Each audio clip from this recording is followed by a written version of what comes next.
Lucy's voice cut through the darkness like a muffled scream. "Mum, I'm at the police precinct." My husband hit me and filed a report saying that I attacked him. They believe him, not me. I closed my eyes. I took a breath. And then she said something that made my whole body tense up. "There's an officer on duty here. He's nervous. He keeps looking at me like he knows me." I got out of bed without thinking, without turning on any lights, without losing a second. I started the car, and the empty streets became a black blur under my wheels. Lucy was still on the line, her breathing ragged, her sobbing contained. "Richard has a cut on his arm. Mum, he told them I attacked him with a knife. There's blood on his shirt. He looks like the perfect victim." I gripped the steering wheel until my knuckles turned white. I know that scene. I've seen it 1,000 times. The aggressor turned victim. The victim turned criminal. But I never thought I would hear those words from my own daughter. "Which precinct?" I asked, and my voice came out like cold steel. "Third Avenue," she replied between sobs. Third Avenue. My heart dropped. That precinct. That district. I sped up. The red light meant nothing. I ran it. The streets of the sleeping city had no right to stop me. Not tonight. Not when my daughter was trapped in a holding cell while her aggressor walked free with a fake injury and a well-rehearsed story. I arrived in 12 minutes. It should have been 20. I didn't care. I double-parked right in front of the entrance. The precinct's fluorescent lights cut the night like white knives. I pushed the glass door. The air inside smelled of old coffee and fear. A young officer was behind the counter. He looked up. He saw me. And something changed in his face. He went pale. His hand stopped halfway to the keyboard. His eyes widened as if he had seen a ghost. "Excuse me," he stammered. He didn't know what. He froze. The sentence died on his lips. I stared at him. I didn't say anything yet. I just looked at him. And in that silence, in those 3 eternal seconds, I watched his throat move as he swallowed. I saw his hands tremble slightly. I saw recognition. I saw fear. "Officer," I finally said, and my voice filled the empty space like a sentence. "I'm here for my daughter, Lucy Miller, and you are going to explain exactly what is going on here." Officer John, according to his badge, stood up so fast that his chair rolled backward. "Judge Julia," he whispered. "Judge. No one had called me that in 5 years. 5 years since I left the bench. But he recognized me. And by the way his eyes darted between my face and the hallway that led to the cells, I knew that something in my presence had triggered an alarm in his memory. I didn't know the detainee was your daughter," he continued, his voice getting lower and lower. "The husband filed the report first. He came in bleeding. He said she attacked him. We have protocol." "Protocol," I repeated, and the words sounded like poison in my mouth. I took a step toward the counter. John instinctively backed away. "Where is my daughter now?" He pointed with a trembling hand toward the hallway. "Waiting room. We haven't booked her yet. Detective Sergeant Andrews is reviewing the case personally. He and Mr. Richard are acquainted." Of course. Of course they are. Men like Richard always have friends in convenient places. They always know the detective sergeant, the judge, the prosecutor. They always have a network that protects them while their victims drown. "Take me to her," I ordered. John hesitated. He looked toward a closed door at the end of the hall. Behind that door was the detective sergeant, and probably Richard, playing imaginary golf with words, sealing the official version of events, deciding Lucy's fate while she waited alone, scared, unable to understand how her life had turned into this nightmare. Now, officer, I insisted, and this time it was not a request. John nodded. He guided me down the hallway. Our steps echoed against the grey walls. Each echo reminded me of the thousands of hallways I had walked, the thousands of cases, the thousands of women. But I never imagined I would be walking this hallway for my own daughter. John opened a door, and there was Lucy, sitting on a plastic chair, hunched over, hugging her knees. She looked up when we entered. Her eyes were swollen, red, empty of hope. But when she saw me, something broke in her face. "Mom," she whispered. And she got up, stumbling. She ran to me. I held her as she collapsed in my arms. I felt her body trembling. I felt every sob that shook her chest. And I felt something else. Something that chilled my blood. Bruises. Under the sleeve of her sweater, as she clung to me, I saw the dark edge of a hematoma. Old. Not from tonight. From days ago. Maybe weeks. I gently pulled the fabric away. Lucy tried to cover herself, but it was too late. I saw the bruises that trailed up her arm like a map of violence. Finger marks, dark lines where someone had held her tightly, many times. "Lucy," I whispered, and my voice broke for the first time. "How long?" She shook her head. Tears fell uncontrollably. "I couldn't tell you, Mum. I couldn't. You were a judge, all your life helping women like me. And I didn't want you to think I had failed, that I had been stupid, that I didn't see the signs." I closed my eyes. The pain in her voice was unbearable. I hugged her tighter. "You didn't fail," I told her in her ear. "He failed. The system is failing right now. But I am not going to fail." I pulled away from her and looked at John, who was still at the door, watching the scene with an uncomfortable expression. "Officer," I said, wiping tears with the back of my hand, "I need to see the complaint report. I need to see Richard, and I need to speak with Detective Sergeant Andrews." John swallowed again. "Judge Julia, I remember your face because you saved my sister 10 years ago. Case Morales versus Morales. You issued the protective order that saved her life. I was 19 years old and was in the courtroom when you sentenced that man." The silence fell like a stone. John looked at me with something that looked like reverence mixed with guilt. "I didn't know Miss Lucy was your daughter when they brought her in," he continued. "Richard arrived first, bleeding, calm, convincing. He said she had gone crazy, that she attacked him for no reason, that she needed psychiatric help. Detective Sergeant Andrews knows him from the country club. They were having coffee while they waited for us to bring your daughter in." Every word was a nail. Every detail confirmed what I already knew. The system was designed to believe men like Richard. "Where is he now?" I asked. John pointed to the door at the end of the hall. "In the detective sergeant's office, giving his official statement." I turned back to Lucy. I took her face in my hands. "Look at me," I said. She obeyed, her eyes full of terror and shame. "Tonight ends differently, do you hear me? This is not going to be like the other cases you watched fail. I know every trick, every lie, every manipulation. I know exactly how to destroy them."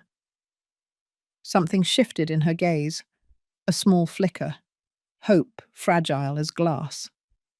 I turned toward the door, toward the hallway, toward the office where Richard was building his castle of lies, and I started walking. John followed me. "Judge, the detective sergeant isn't going to he began to say. I interrupted him without turning around. "Detective Sergeant Andrews is going to listen to me, and when I'm done, he's going to wish he never had coffee with Richard." My steps resonated. firm, determined. 34 years of experience walked with me. 34 years of knowing every loophole in the law, every weak point in a false accusation. I reached the office door. I did not knock. I pushed it open. Andrews looked up from his desk. Richard was sitting in front of him, leaning back in the chair as if he were in his living room. Impeccable white shirt, black dress pants, a watch that cost more than $5,000 shining on his wrist, a clean, perfectly placed bandage on his left forearm. He looked tired, worried, the perfect victim. When he saw me enter, something crossed his face. Surprise, then calculation, then that smile. That damned smile I had seen before on other men who thought they could manipulate any situation. "Julia," he said, standing up with false courtesy. "I didn't expect to see you here." His voice was soft, controlled, like velvet over knives. "How could I not be here?" I replied, closing the door behind me. "My daughter is detained because you hit her, and then had the audacity to file a false report." Andrews stood up too, hands raised as if to calm a situation that was just beginning. "Julia, I understand this is difficult, but there are procedures. Richard came in first. He has an injury. There is protocol to follow." "Protocol," I repeated, walking toward the desk. "Let's talk about protocol then. Andrews, did you do a full forensic medical exam on my daughter? Did you check for injuries? Did you photograph her wounds? Or did you only photograph that superficial cut on Richard's arm?" The detective sergeant blinked. His mouth opened slightly. He didn't answer. I didn't need him to. The answer was in his silence. Richard cleared his throat. "Julia, I know you're her mother, and this must be terrible for you, but Lucy is not well. She has been under a lot of stress. Tonight she lost control. I only tried to defend myself." I looked at him. I really looked at him. I saw the performance, the carefully rehearsed posture, the eyes that sought sympathy, the hands that moved with measured gestures. This man had practiced. He knew exactly how to look innocent, how to sound reasonable, how to turn the violence he perpetrated into an episode of madness by his victim. "How long have you been planning this, Richard?" I asked, and my voice came out like ice. "How long have you been preparing this story? A week? A month? Since when did you decide that if Lucy ever tried to escape, you would turn her into a criminal?" His mask wavered, just for a second, a blink. But I saw it. "I don't know what you're talking about," he replied, and now his voice had an edge. "I am here because my wife attacked me with a knife. I have the wound. I have witnesses who heard the commotion. I have the right to file a report." I moved closer. Andrews tried to intercede, but I ignored him. "Witnesses?" I said. "What witnesses, Richard? The neighbors who called the police? The same ones who have heard screams coming from your apartment for months? Those witnesses?" The color drained from his face. Barely, almost imperceptible. But it was there. "No," he stammered. "The neighbors have nothing to do with this." I smiled. It was not a kind smile. "Oh, but they do have something to do with it. Because when John goes to take their statements, they are going to tell a very different story from yours. They are going to talk about the nights they heard Lucy pleading for you to stop. They are going to talk about the banging against the walls, the broken plates, the day they saw her with a black eye, and you said she had fallen." Richard sat down. The mask was starting to crack. Andrews cleared his throat. "Julia, I appreciate your concern, but this is not a courtroom. You can't come in here and interrogate." "I can't," I interrupted him, turning to him. "Andrews, I've known you for 20 years. We shared cases.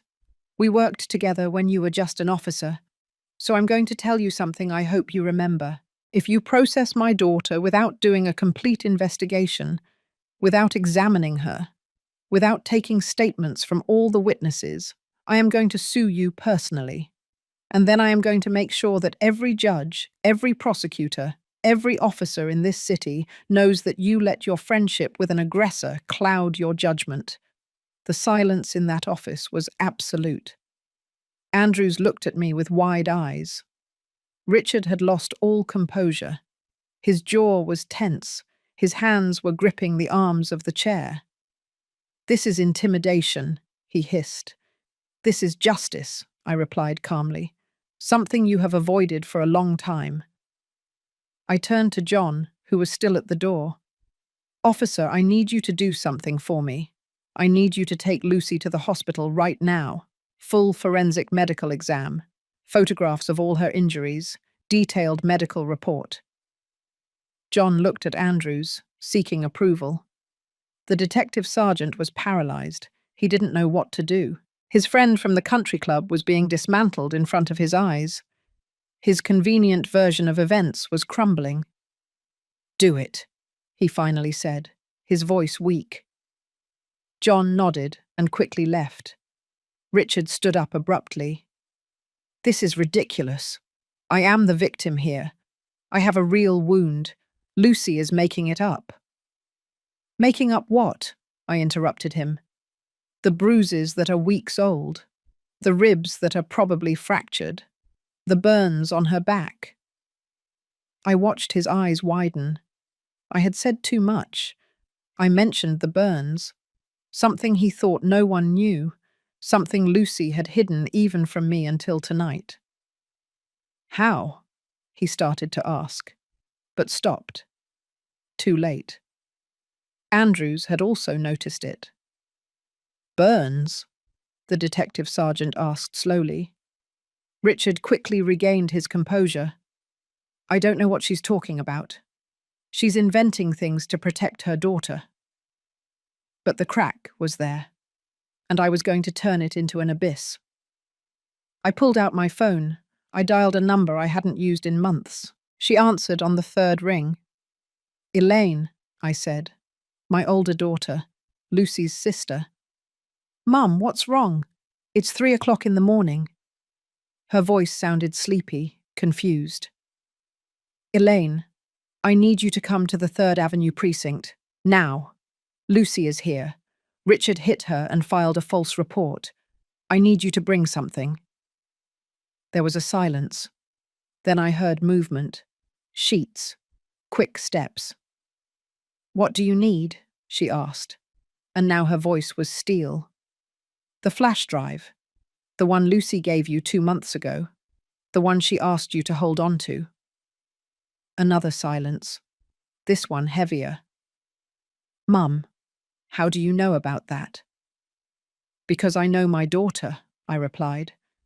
"Because I know that women in situations like this always look for ways to protect themselves. They always leave hidden evidence. They always have an escape plan. Bring it. Now." I hung up. Richard was pale. "What flash drive?" he asked, and his voice trembled. I smiled again.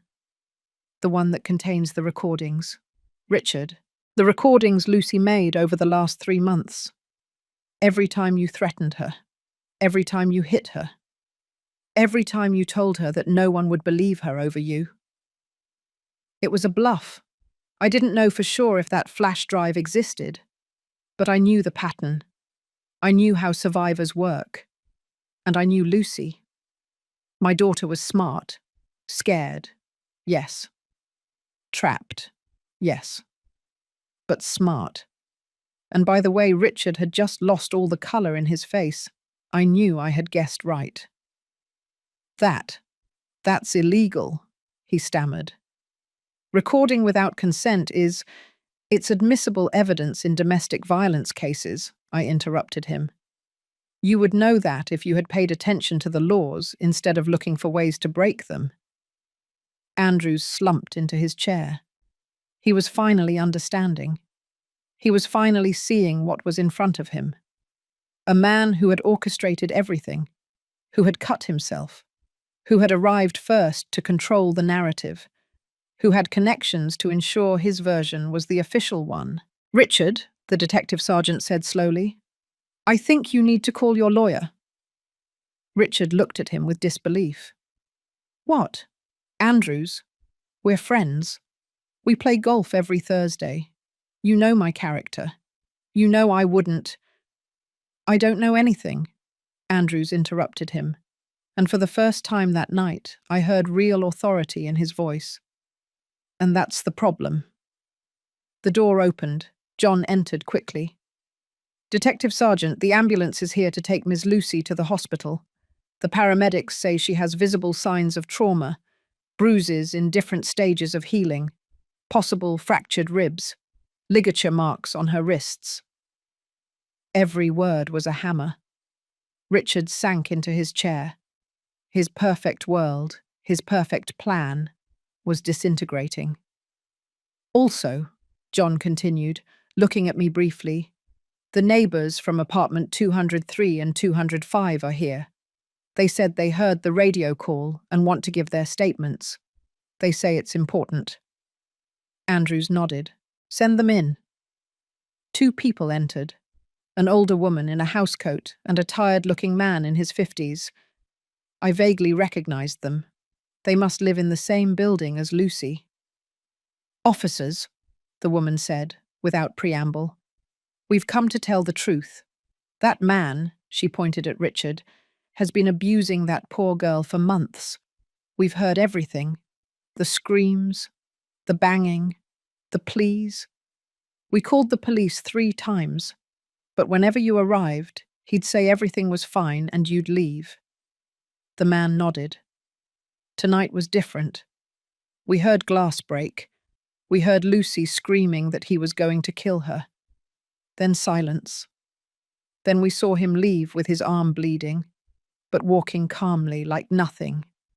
That's not the behavior of someone who was just attacked. That's the behavior of someone who is executing a plan." Richard stood up abruptly. "You don't know anything. You weren't inside the apartment. You didn't see." "We saw enough," the woman interrupted him.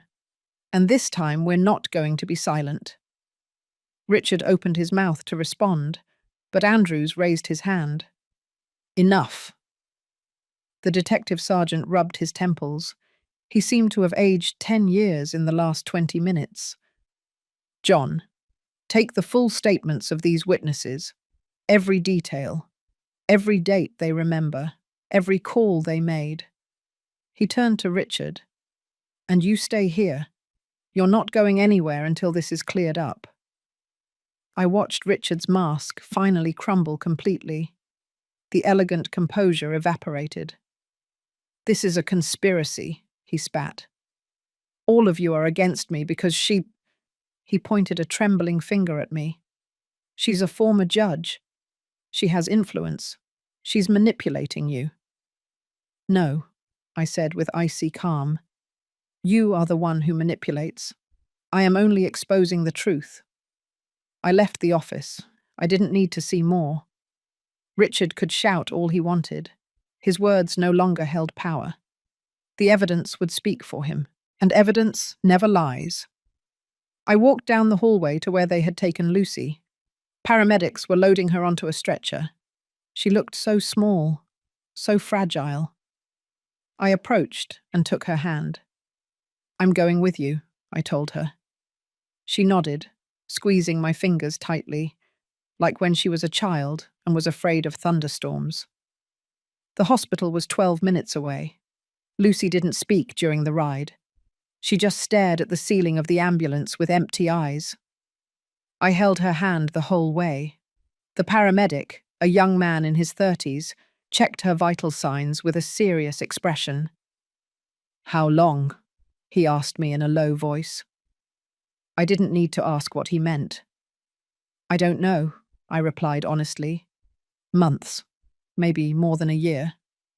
He nodded, writing something on his tablet. "I've seen many cases. This is a bad one. Injuries in different stages of healing indicate a sustained pattern of abuse. We arrived at the emergency room. The bright lights greeted us like a slap. They took Lucy directly to an examination room. A middle-aged doctor with her hair pulled back entered almost immediately. "I'm Dr. Roberts," she said, looking at me briefly before focusing on Lucy. "I'm going to do a full exam. It's okay if your mother stays here." Lucy nodded. Her voice was barely a whisper. "Yes, I want her to stay." The doctor began the exam. Every time she discovered a new injury, her expression hardened. Bruises on her arms, on her ribs, on her back. Circular marks on her wrists where something had tied her. And the burns. Small, round scars on her lower back. Cigarette burns. Old. Lucy shivered when the doctor touched them gently. "When was this?" the doctor asked in a professional voice, but full of compassion. "3 months ago," Lucy murmured. "He was angry because dinner wasn't ready when he got home. He said he needed to teach me discipline." I closed my eyes. Every word was a dagger. Every revelation showed me how blind I had been, how many signs I had missed, how many times Lucy had sat across from me, smiling, lying, protecting me from the truth because she didn't want to disappoint me. Dr. Roberts photographed every injury, measured, documented. "I'm going to order x-rays," she finally said. "I need to check the ribs, and I want you to speak with our social worker." She left the room. Lucy and I were left alone. The silence was dense, heavy. "I'm sorry, Mum," she finally whispered. "I should have told you. I should have." I didn't interrupt her. "Don't apologize. None of this is your fault." I sat on the edge of the bed. "Why didn't you tell me, Lucy? Why did you let it go so far?" Tears ran down her cheeks. "Because you saved so many women. Your whole career. You dedicated your life to protecting victims of domestic violence. And I became one of them. I felt so ashamed. So stupid. I thought if I told you, you would look at me differently. You would think I failed, that I didn't learn anything from you." Her voice broke in sobs. I hugged her, carefully so as not to press where the bruises were. "Listen to me," I told her firmly. "You didn't fail. He failed. The system failed. I failed by not seeing. But you survived. And that takes more strength than most people have in their whole lives." The door opened. Elaine entered like a hurricane, hair disheveled, coat thrown over her pajamas. In her hand, she held a small black flash drive. Lucy gasped, running toward the bed. She hugged her sister so tightly that they both cried. "I brought it," Elaine said, showing me the flash drive. "I didn't listen to all of it. I couldn't, but there are hours of recordings. Lucy gave it to me 2 months ago. She made me promise that if anything happened to her, I would give it to the police." I took the flash drive. It was light, so small, but it contained the weight of months of terror. "Why didn't you come to me with this sooner?" I asked Lucy. She wiped her tears. "Because I was afraid. Richard always said that if I left him, if I tried to report him, he would destroy me. He said he had contacts, that no one would believe me, that he was Richard Miller, a respected businessman, and I was just his unstable wife. He said that if I spoke up, he would make sure I lost everything. My job, my family, my freedom." She trembled as she took a breath. "Tonight he lost control more than ever. He broke a bottle. He cut my arm with the glass. And then I saw something in his eyes. I saw that he was going to kill me. So I fought. For the first time in months, I really fought." "And his injury?" I asked. Lucy looked down. I tried to take the glass away from him. He cut himself in the struggle. Not deep, just a scratch. But when he saw the blood, he smiled. He smiled, Mom, and said, "Now I'm going to the police. I'm going to say you attacked me, and when they arrest you, you'll finally learn your place." She shuddered. He called the police. They arrived in 8 minutes. By then, he had already bandaged himself up. He had already rehearsed his story. The officers looked at him in his suit and his calm, and they looked at me, trembling and crying, and I knew they would believe him. Elaine squeezed her sister's hand. "But he didn't count on Mum." She smiled through her tears. "Nobody counts on Julia Miller when someone hurts her family." I put the flash drive in my pocket. "I'm going back to the precinct. I need to give them this. I need to make sure Richard doesn't leave there until he is properly processed." Lucy sat up quickly, panic in her eyes. "Mum, he has a lawyer, Robert Clark. He's the best defense attorney in the city. He called him before you arrived. He's going to get out. He's going to—" "He is not going to get out," I said with absolute certainty. "Not this time." I kissed her forehead. "Elaine is staying with you. You are not alone anymore." I left the room. The hospital hallway was quiet. It was almost 5 o'clock in the morning. I called John. He answered immediately. "Judge Julia." "I have additional evidence," I said. "Recordings." "Is Richard still there?" There was a pause.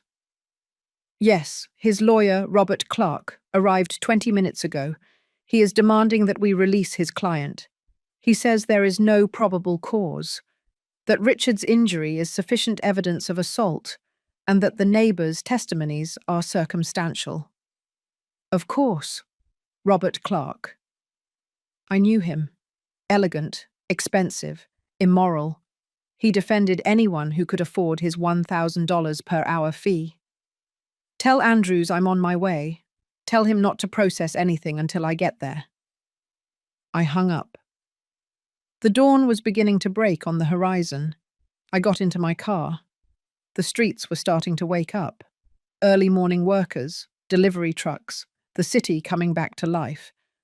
But I was still at war, and the battle was not over. I arrived at the precinct as the sun was just painting the sky orange and pink. The streets smelled of fresh-baked bread from the corner bakery. Normal life. Normal people starting their normal days. While I walked back into that building where my daughter had been treated like a criminal, where her aggressor had been having coffee with the detective sergeant, as if they were old friends. I pushed the glass door. The shift had changed. There were new officers at the counter, but John was still there. He saw me enter, and something in his expression told me the situation had worsened. "Judge," he said in a low voice, approaching quickly. "Robert Clark is pressing hard. He threatened to sue the department for illegal detention. He says Richard is the real victim, and that we are being influenced by his connection to you." I squeezed the flash drive in my pocket. "Where are they?" John pointed to the same office as before. "Andrews is with them. He looks bad, Judge. Robert is good at what he does. He's dismantling every argument. He says the neighbors only heard noises. They didn't see anything. That Lucy's injuries could be self-inflicted or from another incident. That the only clear physical evidence is the cut on Richard's arm." I walked toward the office. My steps sounded like sentences. John followed me. "There's something else," he added nervously. "Robert already contacted a judge friend. He has a preliminary release order ready to sign if we don't file solid charges in the next 2 hours. 2 hours. The system designed to protect the innocent being used to free a guilty man. I opened the door without knocking. Robert Clark was standing next to Richard, elegant in his dark grey suit that probably cost $3,000. Perfectly combed hair, leather briefcase on the desk. He looked at me with those calculating eyes I had seen in many lawyers who put profit before justice. "Julia Miller," he said with a professional smile. "I should have imagined you would be involved. Your daughter attacks my client, and somehow you turn this into a media circus." His tone was condescending, calm, as if speaking to an irrational child. "Your client," I replied with a voice of steel, "beat my daughter for months. Tonight he tried to kill her and then cut himself to create an alibi." Robert laughed, a soft, professional laugh. "Those are serious accusations. Do you have proof?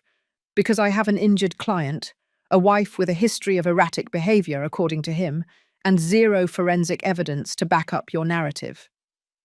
I took the flash drive from my pocket. I placed it on Andrew's desk with a dry thud. "Here is your proof." The silence fell like a tombstone. Robert looked at the flash drive. Richard went pale. "What is that?" the lawyer asked, but his voice had lost some confidence.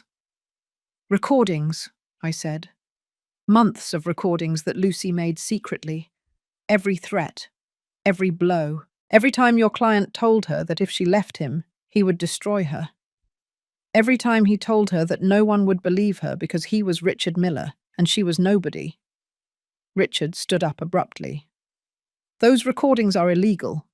They can't be used. I didn't give consent." Robert raised his hand to silence him, but it was too late. Andrews connected the flash drive to his computer. "In domestic violence cases," the detective sergeant said slowly, looking at the screen, "recordings made by victims in their own home are admissible as evidence, especially when there is a reasonable fear for their safety." He clicked. The audio began to play. Richard's voice filled the office. Cold, cruel, completely different from the polite man who had been sitting here hours ago. "If you tell anyone, Lucy, you will regret it. Do you think your mother is going to save you? Do you think anyone is going to believe me, a respected businessman, or you, a hysterical wife?" Sound of something breaking. A muffled scream. Shut up, or it will be worse." More sounds. Blows. Sobs. "This is your fault. Everything is your fault. If you were a better wife, I wouldn't have to do this." Andrews paused the recording. His face was ashen. Robert had lost all his elegant composure. "There is more," I said. "Hours more. Different dates, all time-stamped, all verifiable." Robert quickly regained his composure. "This could be edited, manipulated. We will need forensic verification of the audio." "Of course," I agreed. "And while they verify, Richard remains detained, without bail, because we just heard direct threats of death, because we have medical evidence that matches the dates of the recordings, because we have witnesses who confirm the pattern of abuse." I looked at Richard. He was trembling. The mask had completely fallen. He was no longer the respectable businessman. He was just a scared man who knew his world was collapsing. "Something to say now, Richard?" He opened his mouth. He closed it. His eyes darted between Robert, Andrews, and me, looking for escape. There was none. "I want to talk to my lawyer. In private," he finally mumbled. Andrews nodded. "John, take Mr. Miller to the interrogation room. Robert can accompany him." When they left, the detective sergeant sank into his chair. He looked exhausted, ashamed. "Julia, I didn't know. Richard and I play golf. He seemed like a good guy. I never imagined." "You never imagined," I interrupted him, "because you didn't want to see. Because it was easier to believe the man in the expensive suit than the frightened woman." Andrews rubbed his face. "You're right. I failed. I should have done the full exam from the beginning. I should have listened to the neighbors months ago when they called. I should have. You should have, I agreed. But now you can correct it. Process Richard, full charges, aggravated assault, felony battery, threats, continuous domestic abuse, and make sure he doesn't get out on bail. He nodded slowly. I will. I'll call the prosecutor on duty. With this evidence, there's no way a judge will grant him freedom. He picked up the phone. While he was dialing, I looked out the window. The sun was already high. A new day had begun. But I felt like I had lived a whole week in one night. My phone vibrated. Elaine. Mum. The x-rays came back. Lucy has 2 fractured ribs. An old fracture in her wrist, which never healed properly, and old head trauma. The doctor says it's consistent with repeated blows over months. I closed my eyes. Every word was confirmation of my worst nightmare. How is she? I asked. Sedated. They gave her something for the pain and shock. She's sleeping. But Mum, she told me something before she fell asleep. She said Richard has videos of her in compromising situations. She says he drugged her and recorded her, that he uses them to blackmail her, that he threatened to upload them to the internet if she left him. The rage I felt in that moment was like lava, pure, burning, destructive. Where are those videos? Elaine hesitated. On his computer, in his home office. Lucy says he keeps them there as insurance. I hung up with Elaine and turned to Andrews. I need a search warrant for Richard's apartment and for his office. Now. The detective sergeant looked up. Why? Because there is more evidence. Evidence of extortion, of sexual abuse, of crimes that go beyond physical violence. Andrews swallowed. He nodded. I'll call the on-call judge.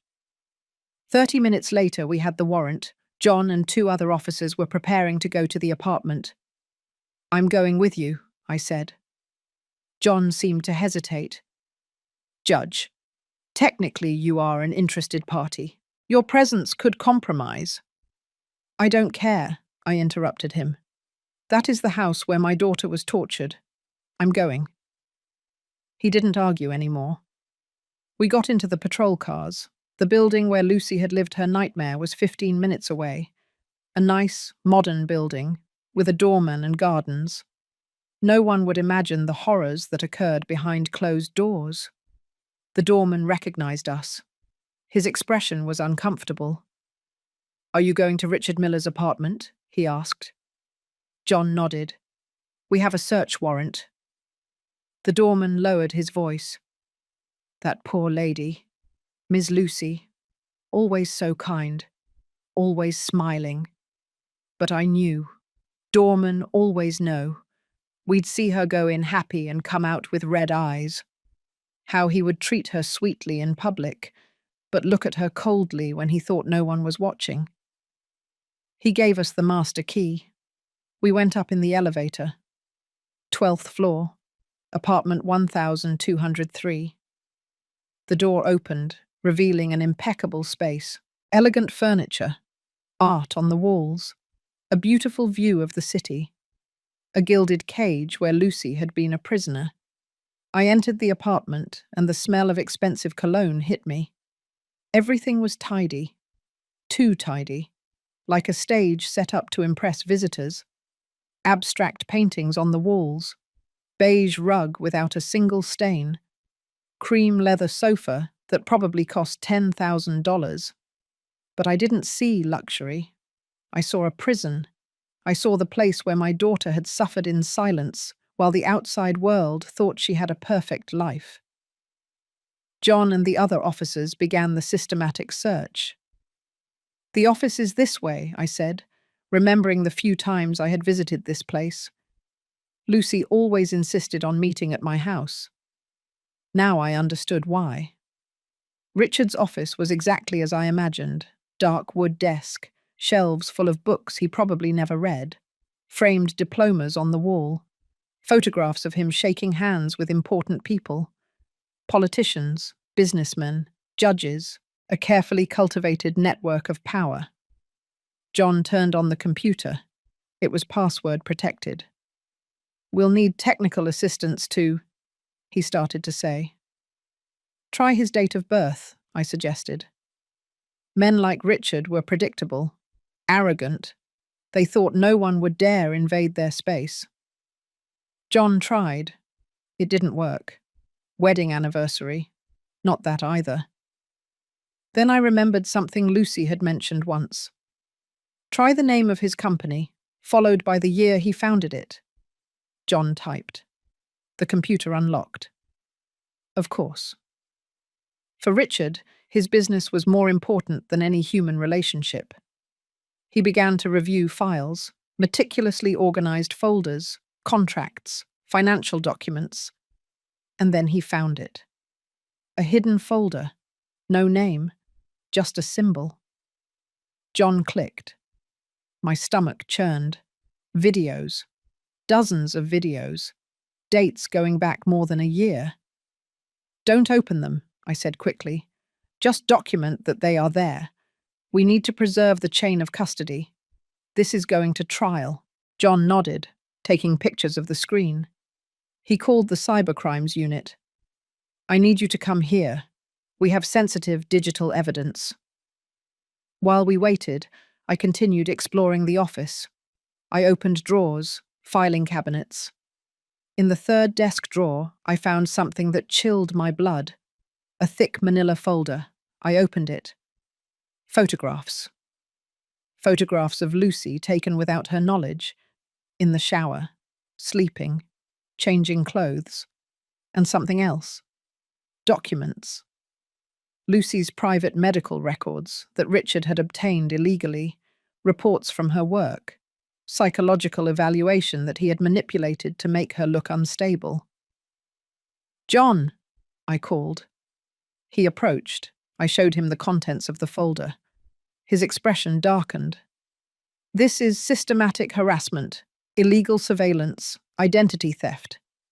This is control," I said. Richard didn't just hit her, he studied her. He documented every aspect of her life. He built a complete file to use against her if she ever tried to escape. I found more. Copies of emails between Richard and Robert Clark from 6 months ago. In them, Richard discussed strategies to discredit Lucy if she became problematic. They talked about planting doubts about her mental stability, about creating false evidence of infidelity, about using his connections to ruin her professional reputation. It was a plan, a detailed, calculated plan to destroy her. The cybercrimes technicians arrived. They began copying the entire hard drive, every file, every document, every video. One of them, a young woman with a serious expression, approached me. "Ma'am, what is on this computer is enough for multiple federal charges: extortion, non-consensual pornography, cyber harassment. This man is a systematic predator." I nodded. I knew it. I always knew it on some level. But having the physical evidence in front of me was different. It was real. It was irrefutable. "How long do you need?" I asked. "For the full analysis, days.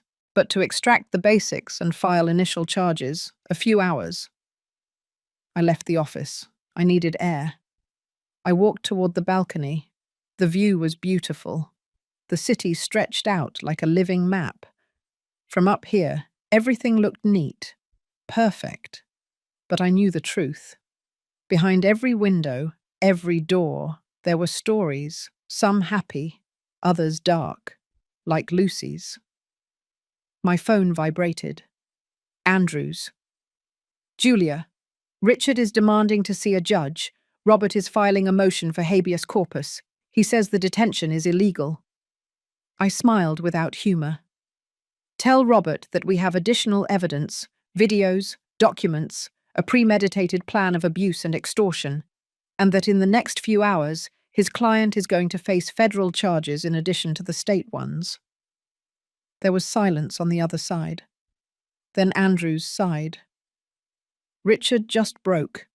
When we told him about the search warrant, he started shouting. He said everything on that computer was private, that we had no right. Robert tried to silence him, but he kept talking. He basically confessed that there was compromising material without us asking him. I laughed. A bitter laugh. Criminals always betray themselves. Always. Keep the recording of that spontaneous confession. Robert is going to try to suppress it, but with a little luck, the judge will admit it. I hung up. John came out to meet me on the balcony. Everything is documented. The computer is going to the lab. The physical documents are going to evidence. Good, I said. Let's go back. I want to be there when they formally process Richard. We went down. The doorman stopped us in the lobby. Did you find anything? He asked in a low voice. I shouldn't have answered him. It was an active investigation. But something in his expression made me speak. We found enough to ensure he never hurts anyone again. The doorman nodded slowly. Good. That Ms. Lucy deserves justice. Everyone here knew it, but no one did anything, myself included. I'm ashamed. I put a hand on his shoulder. Now you can do something. If the case goes to trial, they are going to need witnesses, people who saw, who heard, who can confirm the pattern. We'll tell everything, he promised. Back at the precinct, the sun was already high in the sky. I had been up all night, but I didn't feel tired. I felt purpose. We entered. The energy had changed. Officers spoke in low voices. There were more people. A woman in a formal suit was at the counter. She recognized me immediately. Judge Miller, she said, extending her hand. I'm Prosecutor Patricia White. Detective Sergeant Andrews brought me up to speed on the case. I knew her by reputation. Tough, smart, with an impressive track record of convictions in domestic violence cases. I need to review all the evidence, she continued. The recordings, the medical reports, the testimonies. If this is as solid as they told me, I'm going to request detention without bail. It is solid, I assured her. And there is more. We just seized a computer with evidence of additional crimes, extortion, revenge pornography, systematic harassment. Patricia's eyes shone, not with joy, with determination. Perfect. I'm going to sink this man so deep he'll never see the light of day. I liked her style. Direct. No nonsense. Where is Richard now? I asked. Interrogation room 3. Robert is with him. They are waiting for the bail hearing. Patricia checked her watch. Which will be in 2 hours. Enough time to prepare my case. She turned to John. Officer, I need certified copies of everything. Every recording, every photo, every testimony. I want them on my desk in 1 hour. I sat in a chair in the hallway. I finally felt the weight of exhaustion. I closed my eyes for a moment. Just a moment. And I saw Lucy's face. Not the scared face from this morning, but her face as a child. Laughing, running, free. My phone vibrated, snapping me out of my thoughts. Elaine? Mum? Lucy woke up. Lucy woke. She's asking for you. She wants to know what happened to Richard. I stood up. Tell her I'm on my way. Tell her Richard is not getting out. That this time the system worked. I drove back to the hospital. The mid-morning traffic was heavy. Office workers rushing to jobs they hated. Mothers taking children to school. Normal life flowing around my personal storm. I arrived at the hospital. I went up to the 4th floor. Lucy's room was at the end of the hall. I knocked softly before entering. Lucy was sitting up in bed, still pale, still with visible marks on her face. but her eyes had something different. It was no longer that desperate emptiness from last night. There was a faint glimmer, hope, fragile as glass. Elaine was sitting next to her, holding her hand. "Mom," Lucy said when she saw me. Her voice was hoarse, tired. "Is it true? Did they really find everything?" I sat on the other side of the bed. "We found it. The recordings you made, the videos he made, the documents, everything. Richard is detained. The prosecutor is going to ask that he not be granted bail." Tears ran down her cheeks, but this time they were different. Not of fear, of relief. "I can't believe it's over," she whispered. "I lived with so much fear for so long. Every morning I woke up wondering if that would be the day he would kill me. Every night I fell asleep praying to survive until dawn." Elaine squeezed her hand. "You don't have to live like that anymore." Lucy nodded. Then she looked at me with eyes full of guilt. "Mum, all your life you helped women like me, and I couldn't even help myself. I feel so ashamed." "No," I said firmly, taking her other hand. "Listen to me carefully, Lucy. What you went through was not weakness. It was survival.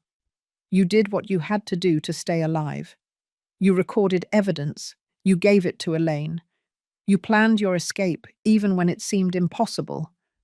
That is not shame. That is strength." Lucy sobbed. "But I should have left sooner. I should have." "There is no should have," I interrupted her. "Victims of abuse leave when they can, not when others think they should. The right time is when you manage to get out alive, and you did it." Elaine hugged us both. 3 generations of women, broken, but not destroyed. Dr. Roberts entered with a thick folder. "Good morning. I came to check how you're doing." She examined Lucy, checked her vital signs, changed bandages. "The ribs are going to hurt for weeks. You will need painkillers and rest. The contusions will heal. The physical scars will eventually fade." She paused. "But you need professional help for the wounds that don't show. We have excellent therapists specializing in trauma. I recommend you start as soon as possible." Lucy nodded. "I will. I don't want to carry this alone anymore." The doctor smiled. "Good.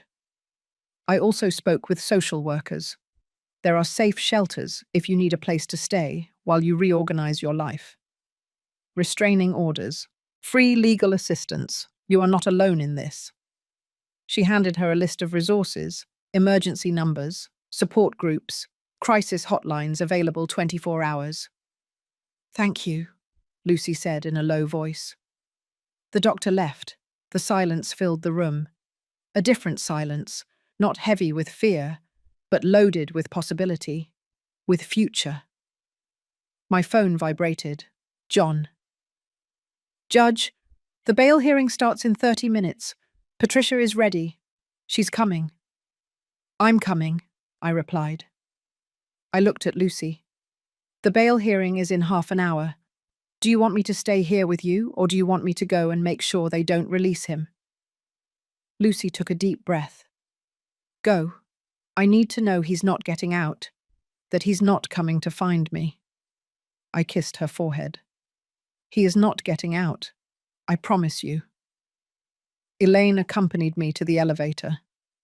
"Mum, thank you for believing, for fighting, for not giving up." I hugged her. It's what mothers do. They protect their daughters. Always. I went down to the parking lot. I drove back to the courthouse. The courthouse building was familiar. I had spent decades walking those hallways, dictating sentences, changing lives. But I had never been on this side. Never as a victim's family member. The courtroom was on the 3rd floor. I entered. Patricia was already there, reviewing documents. She saw me and nodded. Richard was sitting with Robert, still in his clothes from yesterday, wrinkled now, unshaven, red eyes, the mask of the successful businessman completely gone. He saw me enter, something crossed his face. Hatred, pure hatred, but also fear. I saw him swallow. Look away. The judge entered. All rise. Judge Hayes, I knew him. We had worked together years ago. Fair, strict. He did not tolerate manipulation. Case of the state versus Richard Miller, the clerk announced. Patricia stood up. Your Honour, the state requests detention without bail. The defendant faces charges of aggravated assault, felony battery, threats, continuous domestic abuse, extortion, cyber harassment, and non-consensual pornography. He is a clear danger to the victim and the community. Robert stood up. Your Honour, my client is a respected businessman with no criminal record. He has deep roots in the community. He is not a flight risk. Detention without bail is excessive. Judge Hayes looked at the documents in front of him.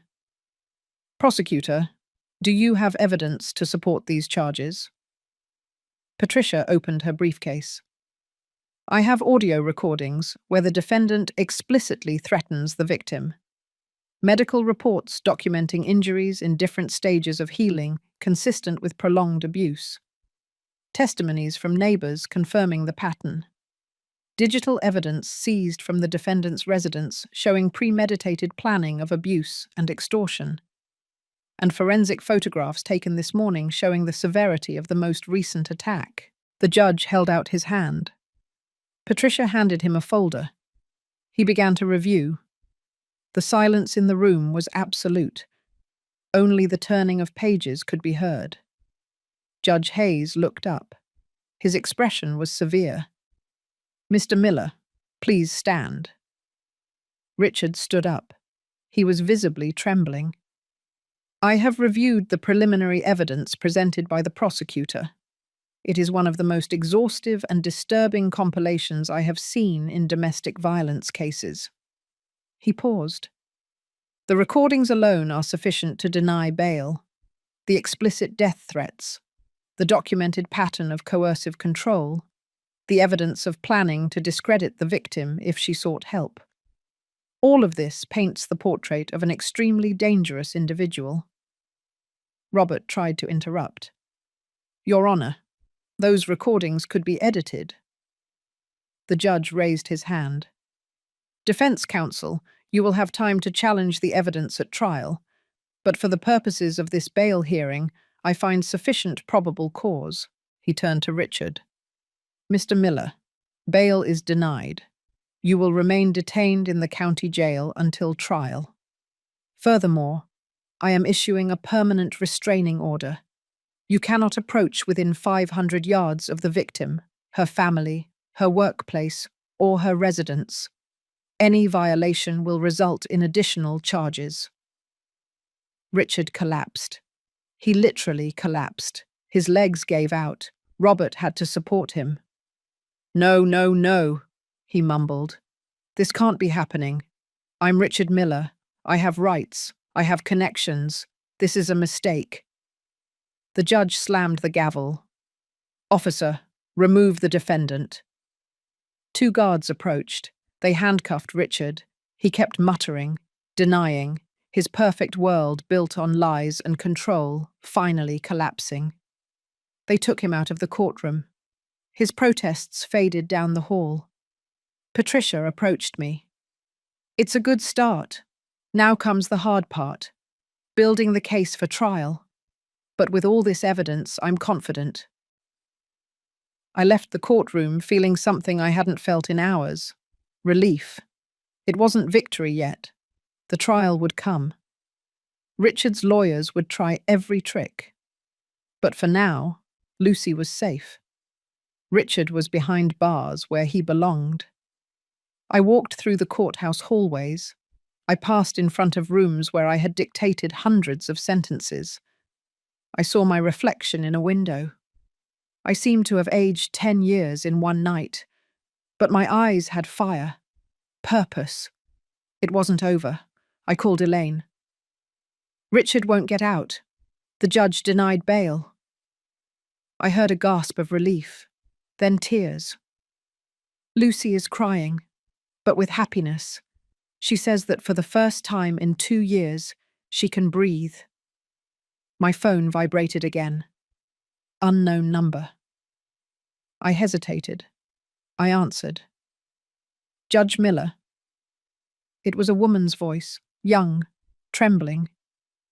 Yes, who is speaking? There was a pause. My name is Jane Carter. I saw the news about Richard Miller, about his arrest. Something in her tone put me on alert. How can I help you? Another silence. Ragged breathing. I dated Richard 3 years ago before he met your daughter. And he did the same thing to me. I closed my eyes. Of course. Abusers don't start suddenly. They have a history, they have a pattern. Do you want to talk about it? I asked gently. I need to talk about it, Jane said in a broken voice. For 2 years I lived in terror. He hit me. He controlled me. He had videos of me like the ones they are mentioning in the news. When I finally escaped, he threatened me.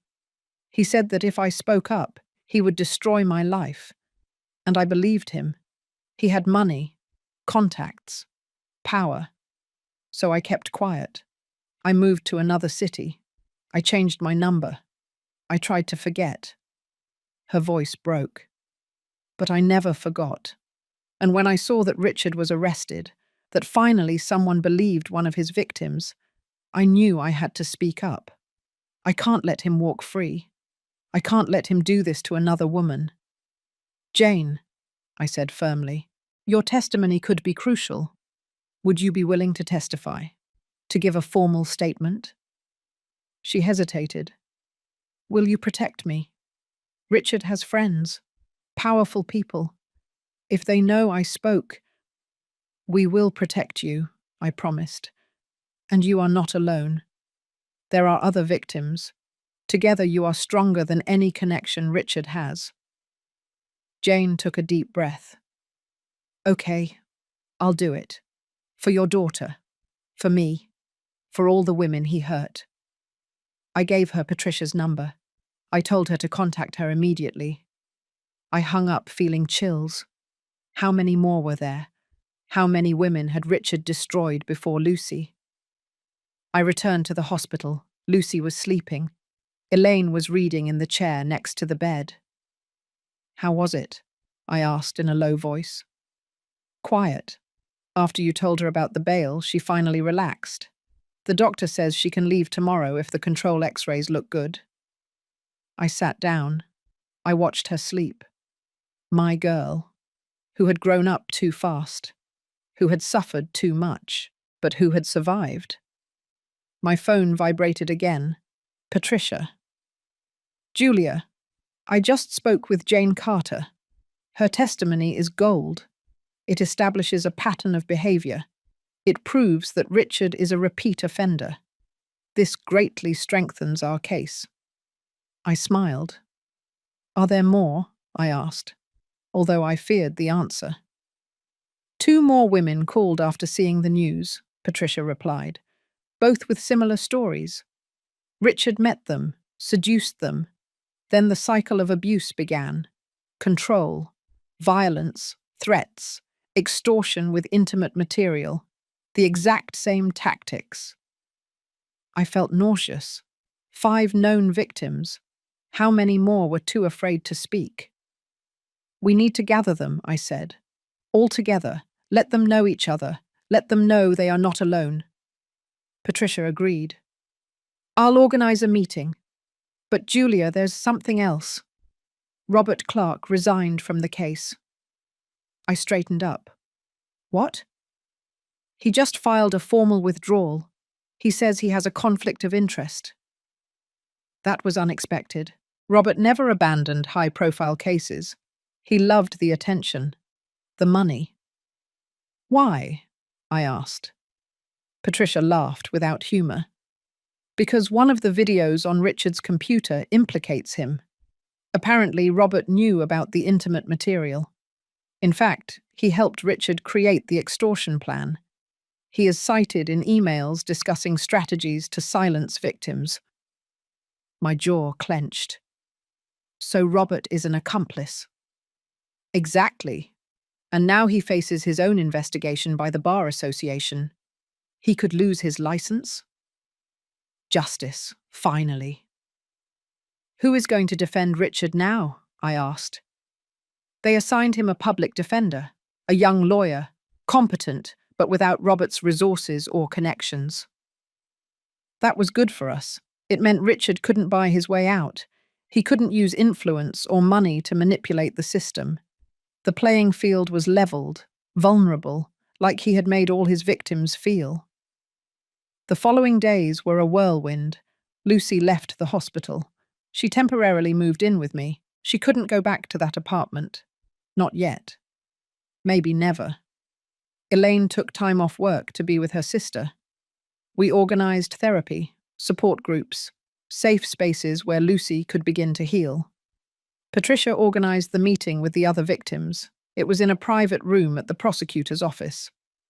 When Lucy entered and saw the other 4 women, something happened. Recognition. They didn't know each other, but they recognized each other. In each other's eyes, they saw their own pain reflected.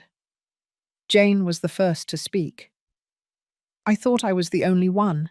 I thought there was something wrong with me, that somehow I provoked his violence. The others nodded. One by one, they shared their stories. The details were different, but the pattern was identical. Richard chose strong, intelligent, successful women and systematically destroyed them from the inside. Lucy listened to every story with tears running down her cheeks. When it was her turn to speak, her voice was barely a whisper. Thank you for being brave, for speaking out, because now I know I'm not crazy, that it wasn't my fault. The 5 women hugged each other, strangers united by shared trauma, but also by shared hope, by the promise that this time the system would not fail. This time, the abuser would pay. Patricia watched from the back of the room. When they finished, she approached. Ladies, what you have is powerful. 5 independent testimonies, 5 stories that follow the same pattern. This is not a coincidence. This is evidence of a serial predator. Preparation for the trial began. Depositions, interviews, review of evidence. Every day brought new discoveries, more videos, more documents, more proof of the systematic nature of Richard's abuse. The public defender tried to negotiate. He offered for Richard to plead guilty to lesser charges in exchange for a reduced sentence. Patricia refused him. We are going to trial, and we are going to win. 2 months later, the trial began. The courtroom was packed. Journalists, activists, domestic violence survivors who came to support. Lucy was sitting in the front row with me and Elaine. She was trembling, but she was there, strong, determined. Richard entered in handcuffs. There was nothing left of the elegant man I had known. Time in jail had changed him. Sunken eyes, emaciated face. But what had changed the most was his posture. There was no more arrogance, only defeat. Patricia presented the case with surgical precision. The recordings were played, the medical testimonies presented, the videos explained without being shown publicly to protect the victims. Every piece of evidence was a nail in Richard's coffin. The public defender did what he could. He tried to argue that the recordings were out of context, that the injuries could have other explanations. But it was useless. The evidence was overwhelming. The most powerful moment came when Lucy took the stand. The courtroom fell into absolute silence. She walked with her head held high. She was no longer the broken woman from that morning at the precinct. She was a survivor. Patricia guided her gently through her testimony. Can you tell us when the abuse began? Lucy took a deep breath. 3 months after we got married. It was something small at first. A push, then a slap. Always followed by apologies, flowers, promises that it would never happen again. But it always happened, and each time it was worse. Why didn't you leave sooner? Patricia asked. It was the question everyone asks. The question that never understands the complexity of abuse. Lucy looked directly at the jury. Because I was afraid. Because Richard controlled everything. My money, my friends, my job. He systematically isolated me until I felt like I had nowhere to go. And when I finally gathered the courage to plan my escape, he found the recordings I had made secretly. He threatened to destroy me if I spoke up. He said he had friends in important places, that no one would believe me. Her voice broke, but she continued. And he was almost right. When I called the police that night, they believed him, not me. The public defender stood up for the cross-examination. He tried to be aggressive. Isn't it true that you have a history of anxiety? Lucy nodded. Yes, I developed severe anxiety after months of living with constant terror. And isn't it true that you sought psychiatric help? Yes, because my husband was mentally destroying me. The defender tried another angle. Isn't it possible that some of these injuries were accidental? Lucy stared at him. Accidental cigarette burns, accidental broken ribs, accidental ligature marks. Her voice rose. No, nothing was accidental. Everything was deliberate, calculated, designed to break me. The lawyer backed away. He had no further questions. Lucy stepped down from the stand. When she passed Richard, he tried to look at her. She didn't return his gaze. He no longer had power over her. Then came the other victims. One by one, they went up and told their stories. Jane spoke of how Richard had isolated her from her family, of how he had convinced her that no one would love her like him, of how when she finally escaped, he harassed her for months. Another victim, a woman named Lisa, described how Richard had ruined her career. He had contacted her boss with lies. He had sabotaged projects. He had gotten her fired just to show that he could control every aspect of her life. The pattern was undeniable. 5 women, 5 almost identical stories, all describing the same cycle: seduction, isolation, control, violence, threats. The jury listened with increasingly somber expressions. Some had tears in their eyes. Patricia presented the digital evidence. A forensic expert explained how Richard had maintained meticulous files of compromising material, how he had used technology to spy on his victims, how he had built an entire system designed to keep them trapped. This is not a case of ordinary domestic violence, Patricia said in her closing arguments.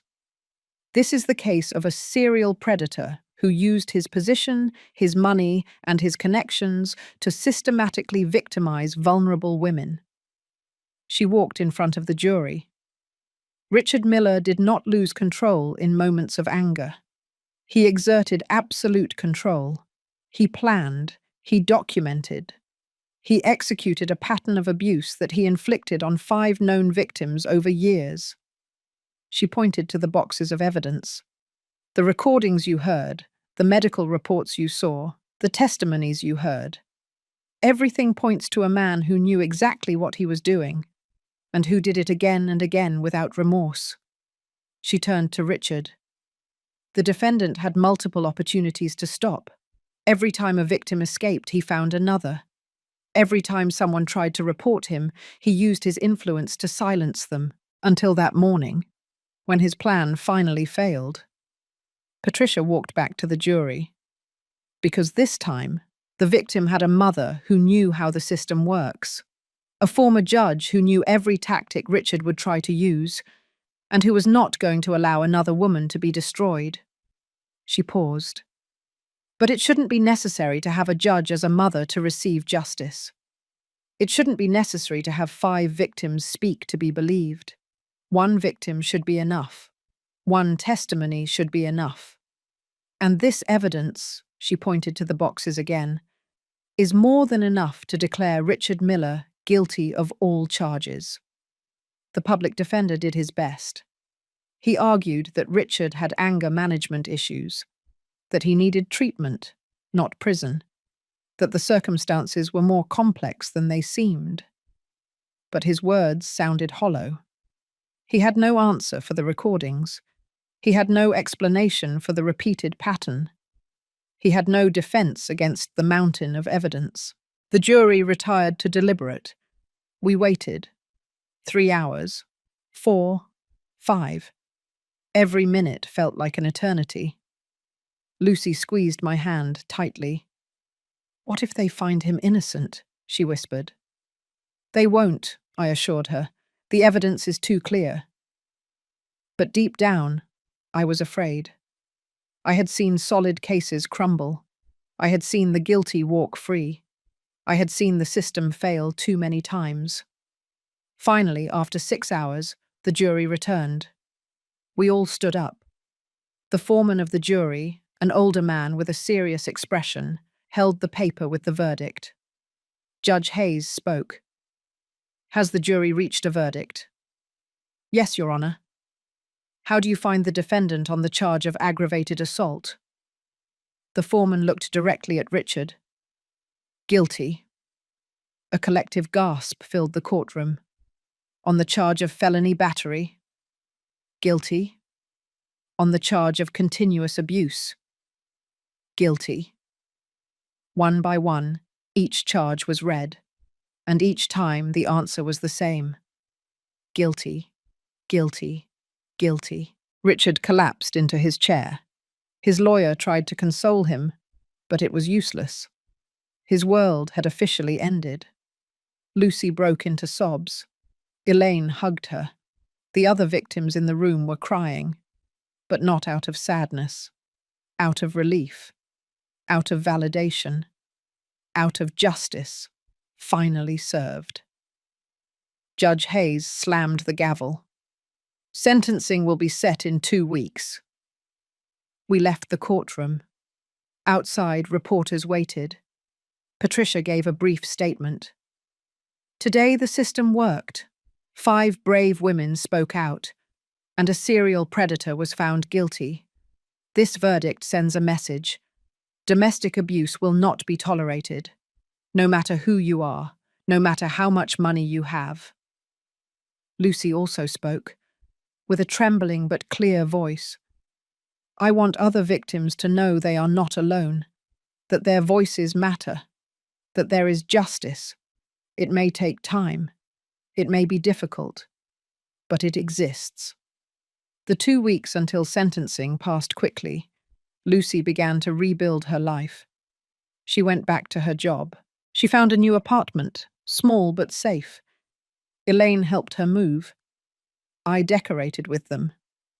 Finally, the day of sentencing arrived. The courtroom was full again. Richard was brought in handcuffs. He looked defeated, broken.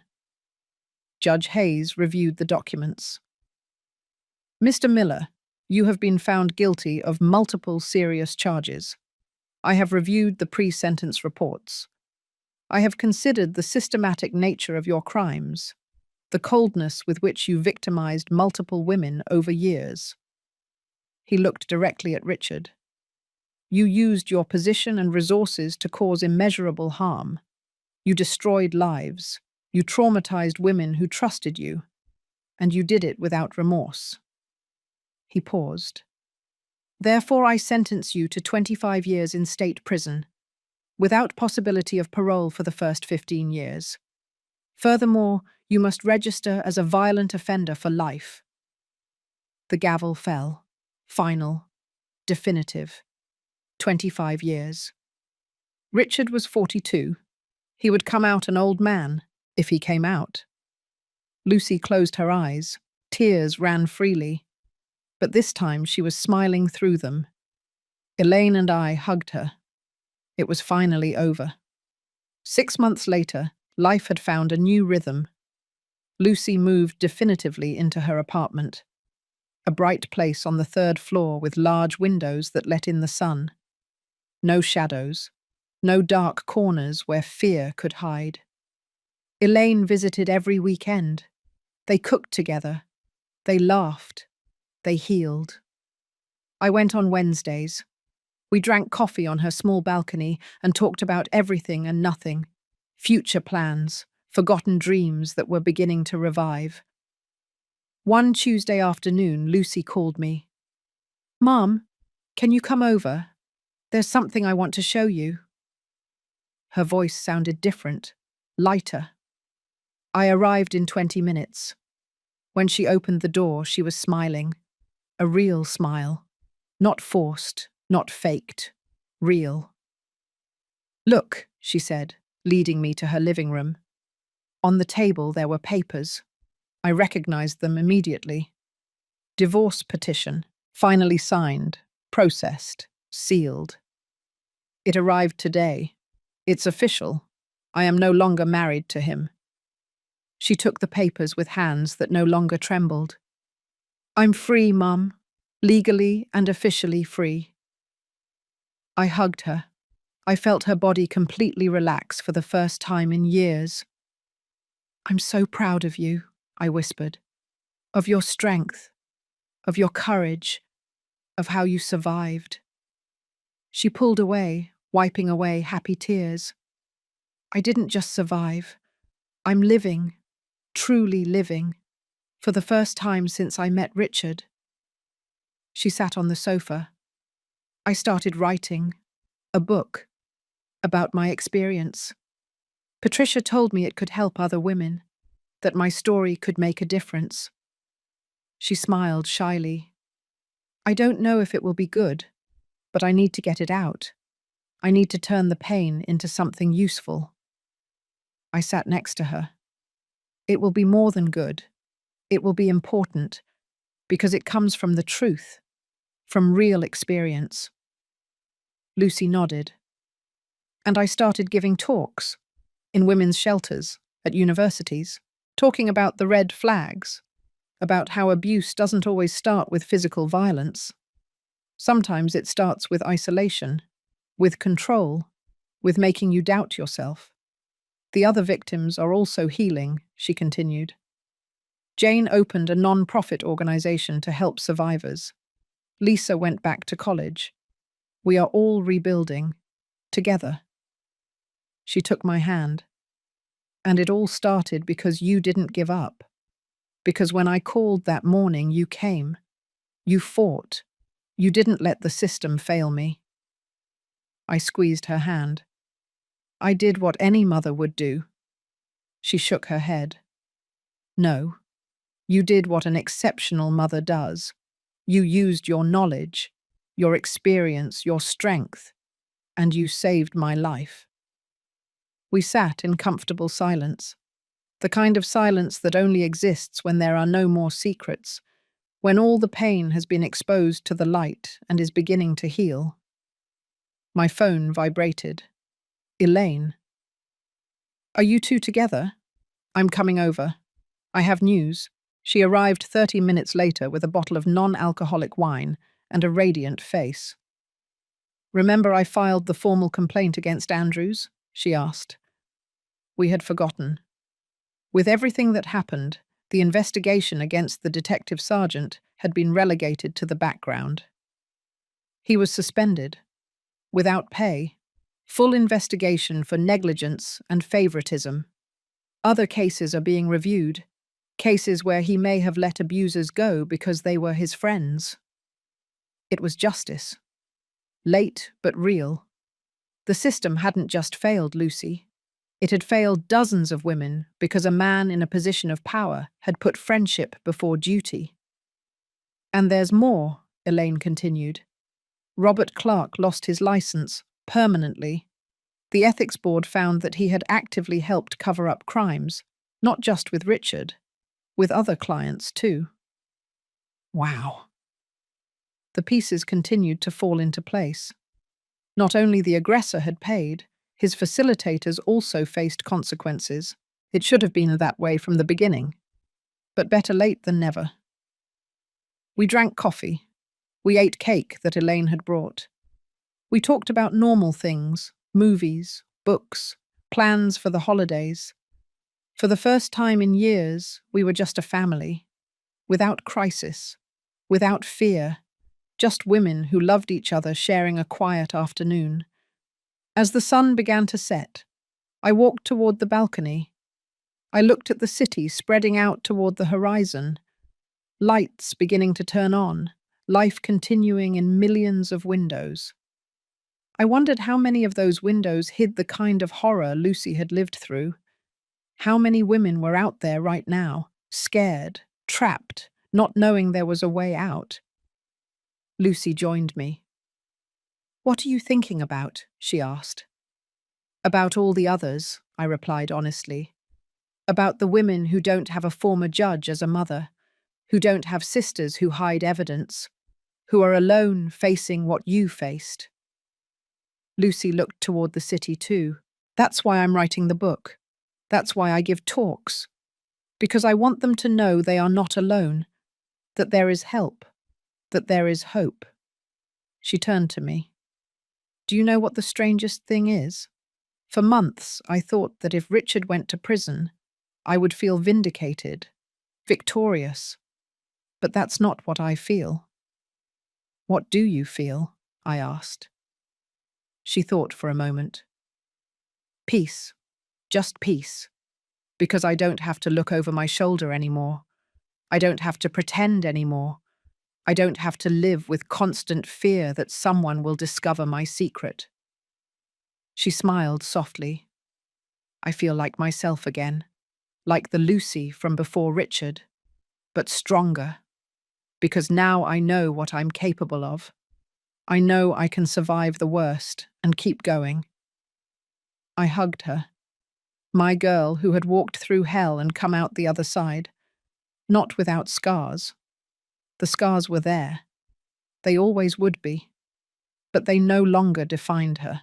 That night, driving home, I thought about everything that had happened. The call at Luke Chouku, Geo 37-foot, in the morning that changed everything. The precinct where John recognized my face and realized he had made a mistake. Richard sitting in that office with his mask of the perfect victim. The recordings that exposed the truth. The other victims who found the courage to speak. The verdict that finally brought justice. And Lucy, rebuilding her life piece by piece. I understood something fundamental that night. For 34 years as a judge, I had protected thousands of women.